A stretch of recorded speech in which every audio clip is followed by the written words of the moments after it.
I know not. Am I my brother's keeper? Answered Cain boldly after he killed his brother in the field and was asked about his whereabouts from the Creator. The Most High didn't ask him where his brother was because he didn't know, as is mentioned in Genesis 4 verse 10. He asked just to hear his response. Did he show guilt? Was he ashamed?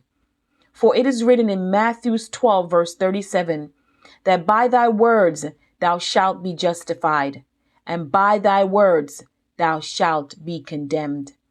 Cain was the first human to hate another human being. He hated his only brother. The hate he carried stemmed from jealousy, which then later drove him to murder. Because of his action, he was cast out, driven away from his parents and the land that he knew all too well. He then had a wandering spirit, no peace. His future was dimmed, and the light that he was privileged to was taken away, all because he allowed jealousy and hatred to take residence within his heart. The hate that Cain possessed is unrighteous, and it's a spirit that will lead anyone backwards. Those who want to cleave to that kind of spirit will stay dormant and eventually die. After all, it is recorded in Romans 6:23 that the wages of sin is death. What is hate? According to the dictionary, it is an intense or passionate dislike for someone. It is to feel hostility or animosity toward, detest. It is the opposite of love. And though the thought of it may seem dark and evil, it is necessary. Yes, we were created to love, but because sin entered the world, hate is now necessary.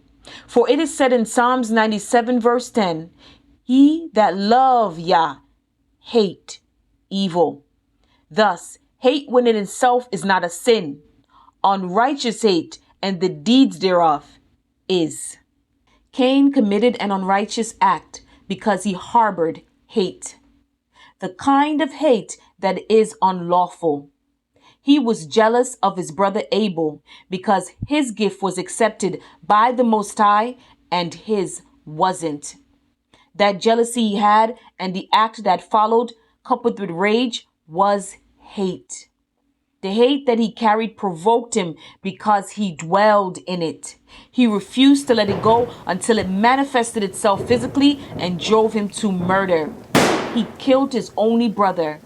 And because he was darkened, blinded by that said spirit, his response to the Creator showed no guilt.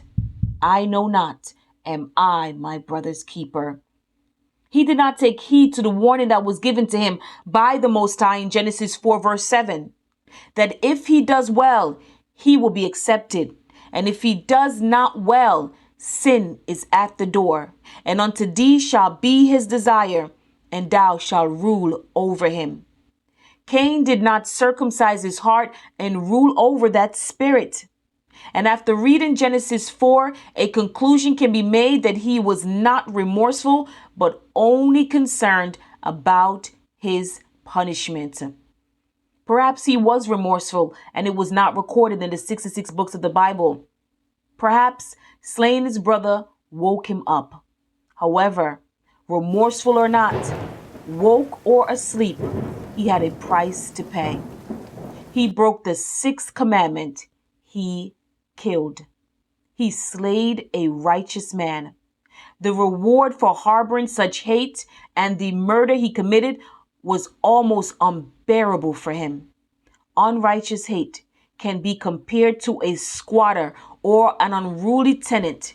If you allow that person in, or if that person gets in illegally, that person will destroy your home and you will have a hefty price to pay, like Cain, or even worse. The Messiah in Matthew 22, verse 37 through 40, summed up the laws and prophets in two commandments, which is to 1, love Yah, your Elohim, with all your heart and with all your being and with all your mind. And 2, you shall love your neighbor as yourself. The precept for loving your neighbor as yourself can be found in the book of Leviticus, chapter 19, verse 17, which states, do not hate your brother in your heart. And verse 18, which says, you shall love your neighbor as yourself. I am Yah. We are commanded to love our neighbor, our brother, as ourselves. To do the opposite of that is a sin.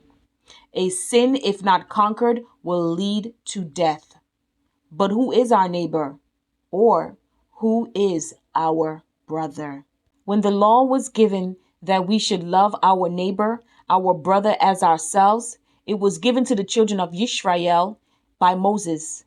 The Most High Yah commanded the children of Israel, Yashfa'al, that they should love their neighbor as themselves. Although the law was given to the nation of Israel, it did not only pertain to them. It also applied to the strangers that was living amongst them. Leviticus 19:33 verse 34 states, and if a stranger sojourn with thee in your land, you shall not vex him.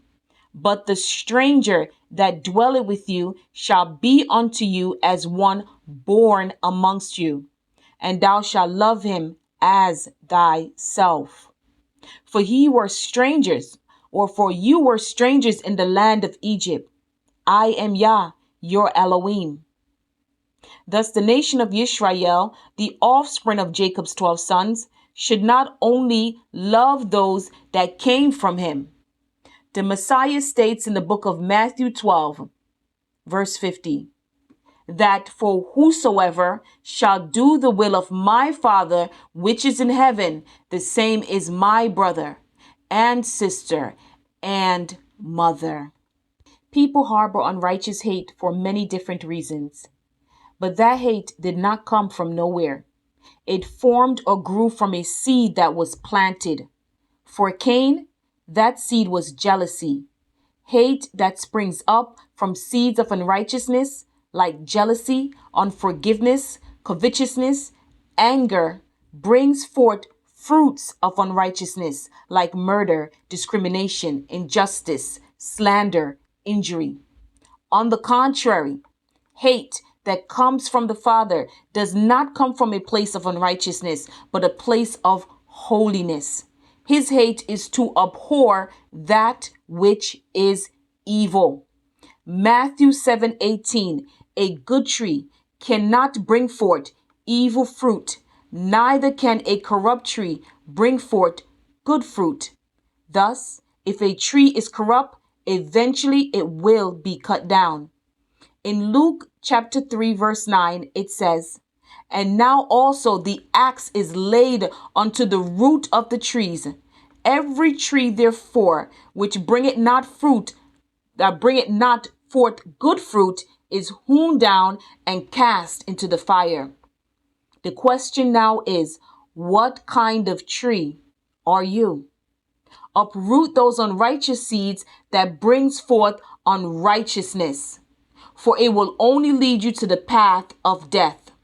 We are commanded to love our neighbor as ourselves, period. Nonetheless, love does not mean that we should now be stupid or trust everyone. And it doesn't mean that you or I should now become someone's doormat. Guard your spirit and your temple. Love Yah and hate evil. Stay away from the unrighteousness of hate and the seeds that produce it. Remember the warning that was given to Cain from the Most High in Genesis 4 verse 7. Also remember the thought-provoking question that was asked by the Most High in Amos 3 verse 3. Can two walk together except they be agreed? If you heed to the warnings, the spirit of backwardness cannot hold you back, and you will be productive and grow good fruits. May the Elohim, or the Elohim of Abraham, Isaac, and Jacob, Jacob, create in you a clean heart and renew a right spirit within you so that you bear good fruit. Hallelujah. Shalom.